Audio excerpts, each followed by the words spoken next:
ഞാൻ ഇന്ന് പറയാൻ പോകുന്നത് നിങ്ങൾക്ക് ആരെങ്കിലും നിസ്സാൻ ടെറാനോ, അതേ കണക്ക് റിനോൾഡ് ഡസ്റ്റർ, അതേ കണക്ക് റിനോൾഡിൻ്റെ ലോഡ്ജി, അതേ കണക്ക് മഹേന്ദ്രയുടെ വെരിട്ടോ, അങ്ങനെ കുറച്ച് മോഡൽ വണ്ടികളിൽ ഒരു പവർ സ്റ്റിയറിംഗ് വരുന്നുണ്ട്. ആ മെക്കാനിസം ഉള്ള വണ്ടികളുടെ യൂസറിന് വേണ്ടിയിട്ടാണ് ഇന്നത്തെ വീഡിയോ. അവർക്ക് നല്ലൊരു പൈസ സേവ് ചെയ്യാനായിട്ടുള്ള ഇതാണ് ഞാൻ പറയുന്നത്. ഇത് ഫോളോ ചെയ്തില്ലെങ്കിൽ ഉറപ്പാണ് അവരുടെ കുറച്ച് പൈസ പോകുന്നുള്ളത് കൺഫേമാണ്. അപ്പം ഞാൻ സബ്ജക്റ്റിലോട്ട് നമുക്ക് വരാം, വലിച്ചു നീട്ടുന്നില്ല. എന്താണെന്ന് വെച്ച് കഴിഞ്ഞാൽ ഈ വണ്ടികളുടെ എല്ലാം പവർ സ്റ്റിയറിംഗ് ഇലക്ട്രോണിക്സ് വിത്ത് ഹൈഡ്രോളിക്കാണ്. അതായത് സാധാ വണ്ടികൾ വരുന്ന ടൈപ്പല്ല, തികച്ചും വ്യത്യസ്തമായ ഒന്ന്. അതുകൊണ്ട് തന്നെയാണ് ഭയങ്കര എക്സ്പെൻസീവാണ് ഈ സാധനം. എന്തെങ്കിലും കംപ്ലയിൻറ്റ് വന്നത് ശരിയാക്കണമെന്ന് വെച്ച് കഴിഞ്ഞാൽ അത്രയും കണ്ട് പൈസ ഇൻവെസ്റ്റ് ചെയ്യണം. അപ്പം അത് പ്രിവെൻറ്റ് ചെയ്യാനുള്ള കുറച്ച് കാര്യങ്ങളും, അത് കംപ്ലയിൻറ്റ് വരണമെങ്കിൽ അതെങ്ങനെ കണ്ടുപിടിക്കാം, അതെങ്ങനെ പീസായിട്ട് റിപ്പയർ ചെയ്യാം, അതിനെക്കുറിച്ചുമാണ് ഞാൻ ഇന്ന് പറയാൻ ഉദ്ദേശിക്കുന്നത്. അപ്പോൾ നമുക്ക് സബ്ജക്റ്റിലോട്ട് പോകാം. ഇതാ നോക്കൂ, ഇതാണ് അതിൻ്റെ ഒരു ഹൈഡ്രോളിക് പവർ സ്റ്റിയറിങ്ങിൻ്റെ ബോക്സ് ആണ് ഇതായി കാണുന്നത്. ഓക്കെ, ഇതിന് കോമൺ ആയിട്ട് കംപ്ലയിൻറ്റ് വരുന്നുണ്ട്. എന്ത് കംപ്ലയിൻ്റ് ആണ് വരാനുള്ള കാരണം? മെയിനായിട്ട് നിങ്ങൾ ഇപ്പോൾ ഇലക്ട്രോണിക് സ്റ്റിയറിംഗ് ആയാലും നോർമൽ സ്റ്റിയറിങ്ങുകളായാലും നമ്മൾ അങ്ങനെ അധികം മൈൻഡ് ചെയ്യാറില്ല. പക്ഷേ ഇതിൻ്റെ കണ്ടീഷനെ അങ്ങനെയല്ല. ഇത് നമ്മൾ മസ്റ്റ് ഒരു 60,000 കിലോമീറ്ററിനകത്ത് വെച്ച് ഇതിൻ്റെ പവർ സ്റ്റിയറിങ്ങിന് ഇതാ നോക്കൂ, ഇതിനകത്ത് കണ്ട, ഇതാണ് ഇതിൻ്റെ പവർ സ്റ്റിയറിങ്ങിൻ്റെ ഇലക്ട്രോണിക്സ് മോഡ്യൂൾ സിസ്റ്റം. ഇതിനകത്ത് ഫ്ലൂയിഡ് വരുന്നുണ്ട്. ആ ഫ്ലൂയിഡ് കറക്റ്റ് ക്വാളിറ്റി ഉള്ളതാണോ, ആ ഫ്ലൂയിഡിനെ കറക്റ്റ് മോണിറ്റർ ചെയ്യണം. ആ ഫ്ലൂയിഡ് കംപ്ലയിൻ്റ് ഉണ്ടെങ്കിൽ ഒരു മിനിമൈസ് കിലോമീറ്റർ ആയ ഒരു 60,000 കഴിയുമ്പോൾ മാറ്റി കൊടുത്താൽ അത്രയും കണ്ട് നല്ലതായിരിക്കും. ഞാൻ ഈ പറയുന്നത് മാറ്റണമെന്നല്ല, അതിൻ്റെ കണ്ടീഷൻ നോക്കിയിട്ട് നിങ്ങൾ മാറ്റി കൊടുക്കുക. മാറ്റി കൊടുത്തു കഴിഞ്ഞാൽ നിങ്ങൾക്ക് ഈ സ്റ്റീറിംഗ് ബോക്സിനെ ഇത് സപ്പോർട്ട് ചെയ്യാൻ പറ്റും. ഇതിനെ കേടുവരാതെ നിങ്ങൾക്ക് പ്രൊട്ടക്ട് ചെയ്യാൻ പറ്റും. ഓക്കെ, നിങ്ങളുടെ സ്റ്റീറിംഗ് ഇത് വർക്ക് ചെയ്യുന്നില്ല, വർക്ക് ചെയ്യാതെ വരികയാണെങ്കിൽ എന്തെല്ലാം കംപ്ലയിൻറ്റുകൾ ഇതിൽ വരാം, നിങ്ങൾക്ക് അത് ഞാൻ ഫസ്റ്റ് ഹൈലൈറ്റ് ചെയ്ത് തരാം. നോക്കൂ, ഈ സ്റ്റീറിംഗ് ബോക്സ് കംപ്ലയിൻ്റ് ആണെങ്കിലും ഇത് വർക്ക് ചെയ്യുന്നുണ്ടെങ്കിലും നിങ്ങൾക്ക് പവർ സ്റ്റിയറിംഗ് നല്ല രീതിയിൽ ടൈറ്റ് ആവും. നല്ല രീതിയിൽ ടൈറ്റ് ആവും എന്ന് വെച്ച് കഴിഞ്ഞാൽ നല്ല ഹാർഡാവും. ബാക്കി വണ്ടികളെ കണക്കല്ല.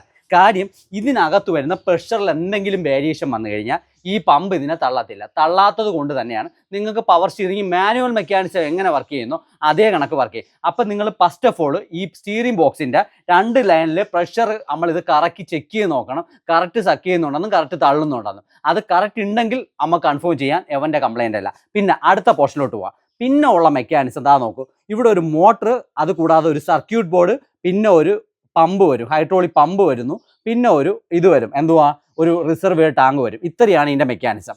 ഇതിൻ്റെ ഫങ്ഷനിങ് എന്ന് വെച്ചാൽ നമ്മൾ ഈ വണ്ടി സ്റ്റാർട്ടാക്കി കഴിഞ്ഞാൽ അപ്പോഴേ ഈ മോട്ടർ ഒന്ന് ചെറിയൊരു മൂളൽ വരും. ആ മൂളൽ ഉണ്ട് എങ്കിൽ നിങ്ങൾ ഉറപ്പിച്ചോളുക മോട്ടർ ഫങ്ഷനിങ് ആണ്. അത് കൂടാതെ ഈ സർക്യൂട്ട് ബോർഡും ഫങ്ഷനിങ് ആണ്.